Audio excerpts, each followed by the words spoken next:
मेरे प्रिय कैडेट्स, आप सभी को मेरा नमस्कार। आज हम वसंत भाग 2 से हमने जो है 19वां अध्याय जिसका नाम है आश्रम का अनुमानित व्यय, इसे स्वयं गांधी जी ने जो है लिखा है। जो अनुमानित यानी जो है एक अंदाजा किया हुआ व्यय यानी खर्च, यहाँ पर उन्होंने कितनी सूझबूझ से जो है कितने अच्छे से उसे लेखा जोखा वहाँ पर किया है, कितने प्रारंभ में आश्रम में आ सकते हैं, क्या क्या वहाँ पर औजारे लगेंगे, इस सभी का जो अनुमानित व्यय है यहाँ पर आपको देखने को मिलेगा। ये भी हमने जो है पिछले वीडियो में अध्ययन किया है। और अंतिम जो अध्याय था जो आधुनिक कविता विप्लव गायन, इसका हमने अध्ययन किया है। विप्लव का अर्थ होता है विद्रोह, विद्रोह का गायन। तो पहले इन दोनों जो अध्याय पर आज हम प्रश्नोत्तर पर चर्चा करने वाले हैं। तो चलिए पहले 19वां अध्याय के जो प्रश्नोत्तर पर हम चर्चा करेंगे। पहला प्रश्न है, हमारे यहाँ बहुत से कम लोग खुद नहीं करके किसी पेशेवर कारीगरी से करवाते हैं। ठीक है, हमारे यहाँ बहुत से काम लोग खुद नहीं करके किसी पेशेवर कारीगर से करवाते हैं, लेकिन गांधी जी पेशेवर कारीगरों के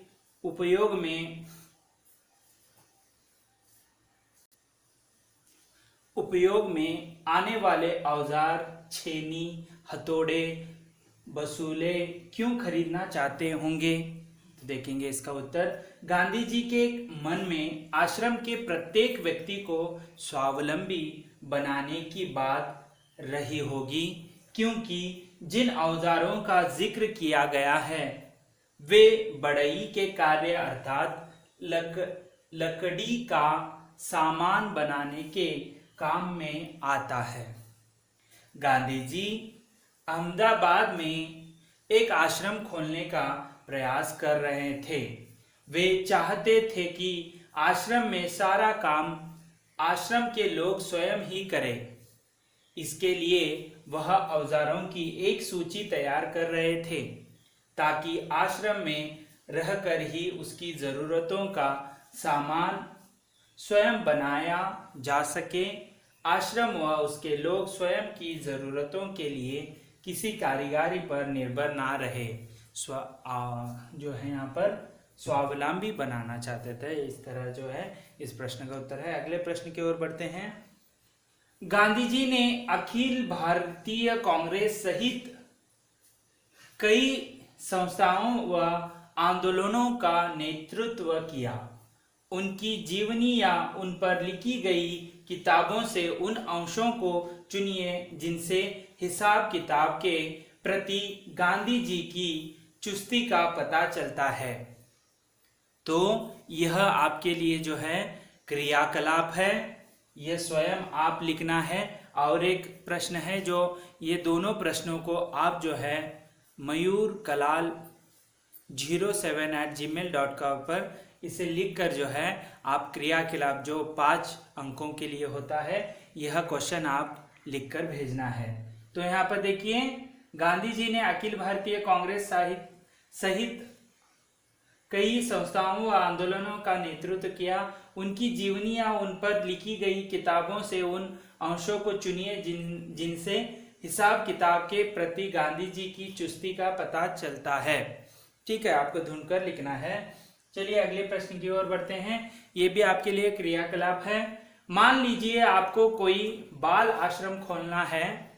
इस बजट से प्रेरणा लेते हुए उसका अनुमानित बजट बनाइए। इस बजट में दिए गए किन किन मदों पर आप कितना खर्च करना चाहेंगे, किन नई मदों को जोड़ना हटाना चाहेंगे, यह भी जो प्रश्न है विद्यार्थी स्वयं करना है। तो इन दोनों प्रश्नों को आप लिखकर जो है मेरे जो ईमेल मैंने बताया है उसके ऊपर भेजना है। ये 5 अंकों के लिए आपका क्रियाकलाप है। चलिए अगले प्रश्न की ओर बढ़ते हैं। आपको कई बार लगता होगा कि आप कोई छोटे मोटे काम जैसे घर की पुताई, दूध दुहना, काट बुनना करना चाहे तो कर सकते हैं। ऐसे कामों की सूची बनाइए जिन्हें आप चाहकर भी नहीं सीख पाते। इसके क्या कारण रहे होंगे? उन कामों की सूची भी बनाइए जिन्हें आप सीख कर ही छोड़ेंगे। तो इसका उत्तर है पुताई, घर बनाना, दूध दुहना आदि कार्य कठिन होते हैं, अतः इन्हें सीखना कठिन है। मोटरसाइकिल चलाना, कंप्यूटर पर काम करना तथा कार चलाना का कार्य करना चाहेंगे। तो यह ऐसे आप क्या लिखना चाहेंगे, पढ़ना चाहेंगे, या साइकिल, आपको साइकिल चलाना अच्छा लगेगा, ठीक है, आप ऐसे लिखते हैं। चलिए अगला प्रश्न की ओर बढ़ते हैं। इस अनुमानित बजट को गहराई से पढ़ने के बाद आश्रम के उद्देश्यों और कार्य प्रणाली के बारे में क्या क्या अनुमान लगाए जा सकते हैं? तो उत्तर देखिए, 3 यहाँ पर अनुमान लगाए हैं। पहला है, गांधी जी आश्रम के प्रत्येक व्यक्ति को आत्मनिर्भर बनाना चाहते थे, इन्हें स्वयं आत्मनिर्भर, ठीक है, दूसरों पर निर्भर नहीं रहना, उसे आत्मनिर्भर कहते हैं। दूसरा है, वह आश्रम में प्रत्येक व्यक्ति को श्रम के लिए प्रेरित करना चाहते थे, श्रम करना, परिश्रम करना, ठीक है। तीसरा है, वह इस आश्रम को भी स्वावलंबी बनाना चाहते थे। यह 3 जो हैं यह अनुमान लगाए गए हैं। चलिए अगले प्रश्न की ओर बढ़ते हैं। तो इस तरह हमने जो आश्रम का अनुमानित व्यय जो स्वयं गांधी जी ने लिखा था उसके प्रश्नोत्तर पर हम विस्तृत अध्ययन किया। अब चलिए विप्लव गायन। विप्लव का अर्थ होता है विद्रोह। यहाँ पर जो लेखक हैं, जो कवि हैं, विप्लव गायन के कवि हैं, यहाँ पर विद्रोह गायन के द्वारा जो है पुरानी रूढ़िवादी विचारधाराओं को तोड़ दिया जाए और समाज को आगे बढ़ने में या उन्नति में कर जो है समाज में परिवर्तन या नवनिर्माण करने का इनका जो इस कविता के अंतर्गत किया गया है। चलिए इस कविता के प्रश्नोत्तर पर हम चर्चा करेंगे। कण कण में है व्याप्त वही स्वर, कालकूट पणी की चिंतामणि, एक जो स्टांजा है, वही स्वर वह ध्वनि एवं वही तान आदि वाक्यांश किसके लिए, किस भाव के लिए प्रयुक्त हुए हैं?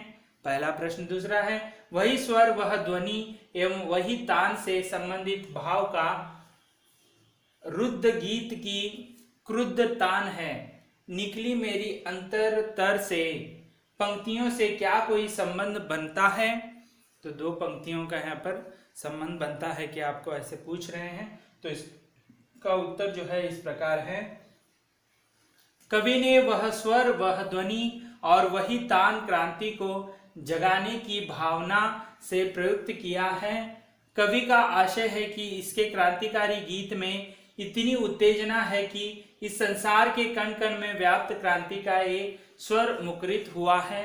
शरीर का रोम रोम भी इसी क्रांति की ध्वनि को गा रहा है और वही क्रांति की तान भी दे रहा है।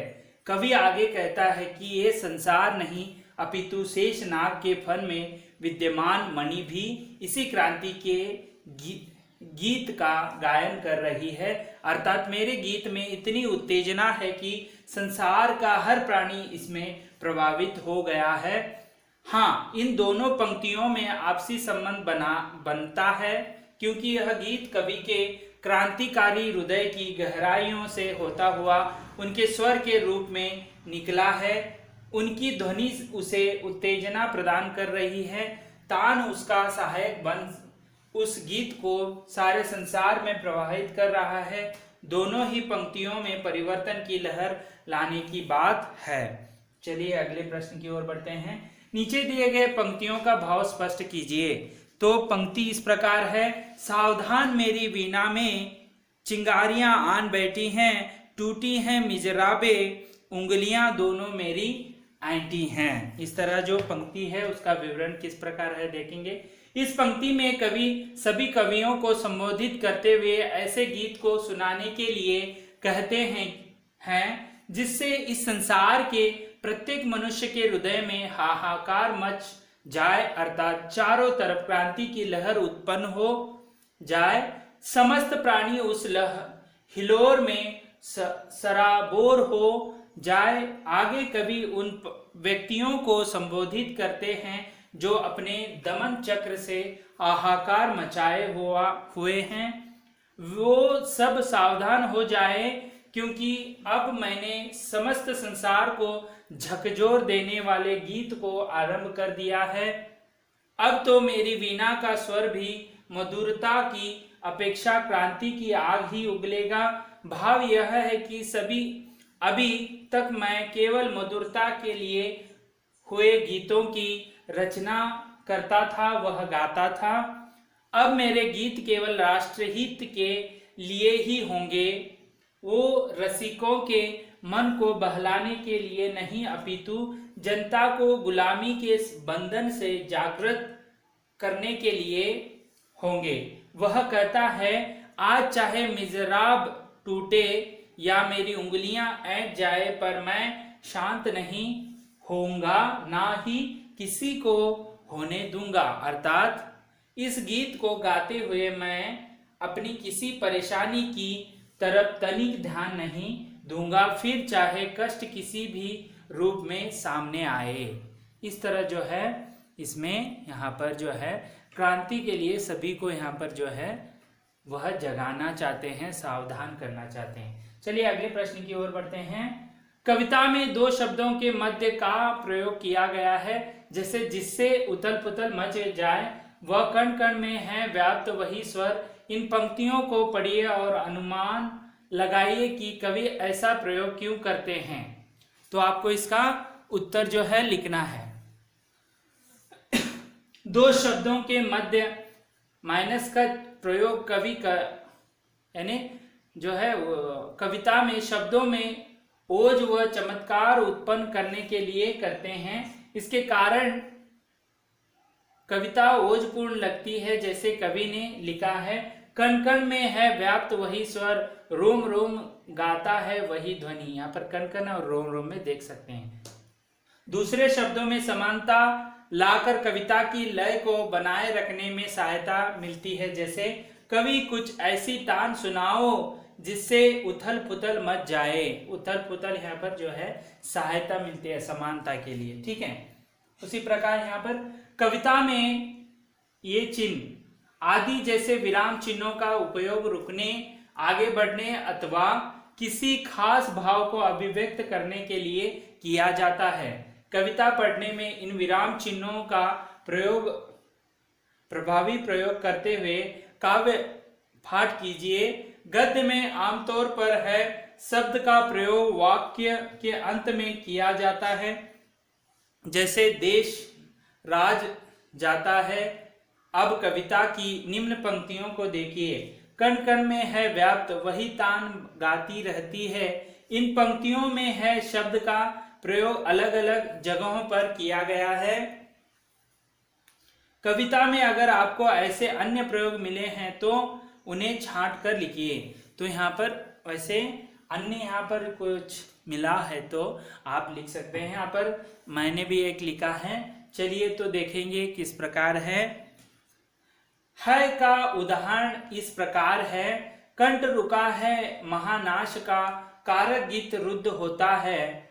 आग लगेगी क्षण में रुत्तल में, अब क्षुब्ध युद्ध होता है का यहाँ पर आप जो है प्रयोग, है का शब्द का प्रयोग यहाँ पर है ऐसे आपको मिलता है। इस तरह आज हमने जो है एक तो 19वां अध्याय आश्रम का अनुमानित वे, उसका हमने विस्तृत जो है प्रश्नोत्तर पर चर्चा किया। उसके साथ साथ जो अंतिम अध्याय है जो कविता है 20वां अध्याय विप्लव गायन का भी हमने विस्तृत अध्ययन के साथ साथ उसके कविता के संबंधित प्रश्नोत्तर पर भी हमने समग्र चर्चा किया। इस तरह जो है वसंत भाग में जितने भी जो अध्याय थे हमने जो है अच्छी तरह से आपको जो है विस्तार रूप से अध्ययन करवाया है। मैं आशा करता हूं कि आप सभी ने इसे अच्छी तरह से पढ़ा होगा और समझा होगा और जो भी मैंने कहा है उसे ध्यान से सुना होगा। आपके परीक्षाओं के लिए अच्छे से जो है तैयारी कीजिए। तो कल से जो वीडियो होंगे ज़्यादातर जो है रिवीजन हिंदी वल्लरी से होंगे। तो आपने जो है वसंत भाग 2 से जो है जो भी चाहिए आपको अध्याय, उसे आप जो है यूट्यूब मेरे चैनल पर सब्सक्राइब कर जो है आप डेट डालकर जो है देख सकते हैं। धन्यवाद।